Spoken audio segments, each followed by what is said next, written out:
Okay, so in this video, I am going to show you the best way that I have figured out to make finger joins and then make sure that they attach in a larger model. So I've got quite a complicated, complex model here that I've been working on.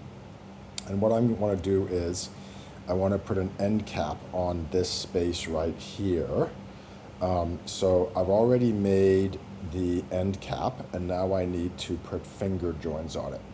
So my first advice is, rather than try to work on it when you can see all the rest of the model, if you go over to the part you want to work on, right click and go isolate, it'll isolate that one shape and that makes it a lot easier for you to work on it. So what I want to do if I'm going to make finger joins is I'm going to start with a new sketch on my shape. And the first thing I want to do is I want to project the geometry of that shape onto my sketch.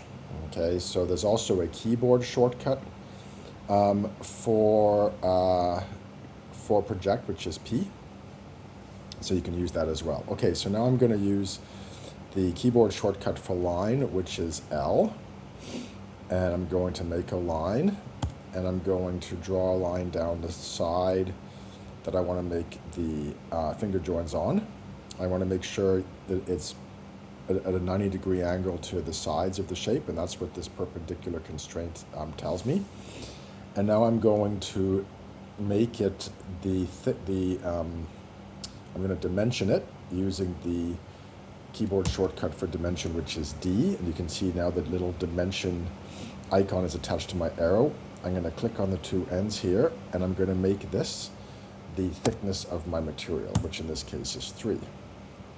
So now I'm going to go hit the L button again for line, and what I am going to do is I'm going to kind of eyeball it, and I'm going to sort of make the first finger join about the distance that I think it should look like. So that looks pretty good.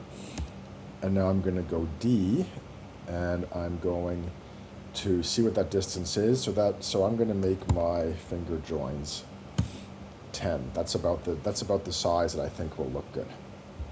Now you could do a bunch of complicated math, and I could divide this distance here by 10 and get an exact number of finger joins. But what I suggest you do is you use the rectangular pattern tool, and we're going to pattern this line right here. So the first thing I'm going to do for the object to pattern, I'm going to click on this line, and then I'm going to select a direction as well. I'm going to select this direction.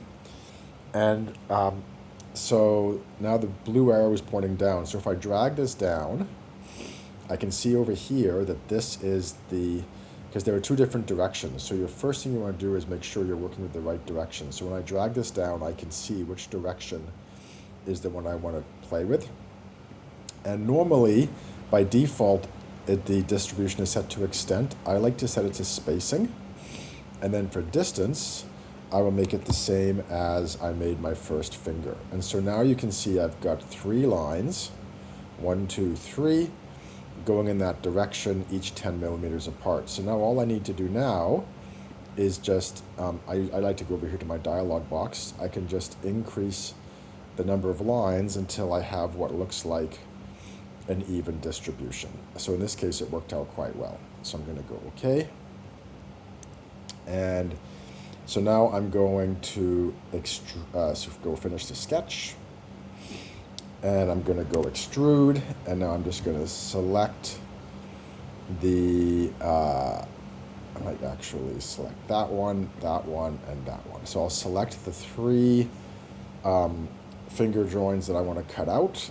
And if I drag that down, it will cut them out. Now, what I really want to do, though, is make sure that if I decide to change the thickness of the material or something, that the finger joins will still work. So what I recommend you do is, under extent type, you go to object, and then click on the back of your shape, and then it will go to the back of the shape. So this makes your model more responsive. If you decide later to change the thickness of the shape, the finger joins will still go all the way to the back. Okay, so now what I'm going to do is go back over here to right end cap, and I'm going to go unisolate. And you can see now it overlaps nicely with this wall here. So what I want to do now is I want to cut the finger join, the opposite holes out of this side. So I'm going to go up here to combine, click on this side. I want to make sure that the operation is cut, and you want to make sure you have keep tools turned on. Once you do this once, it will keep this default until you change it. So then for tool body, I'm going to pick the finger joins I just made, and I'm going to go OK. And so now you can see if I click on this, it will highlight the right end cap. So if I turn this off, you can see I've now cut matching holes out of this side here.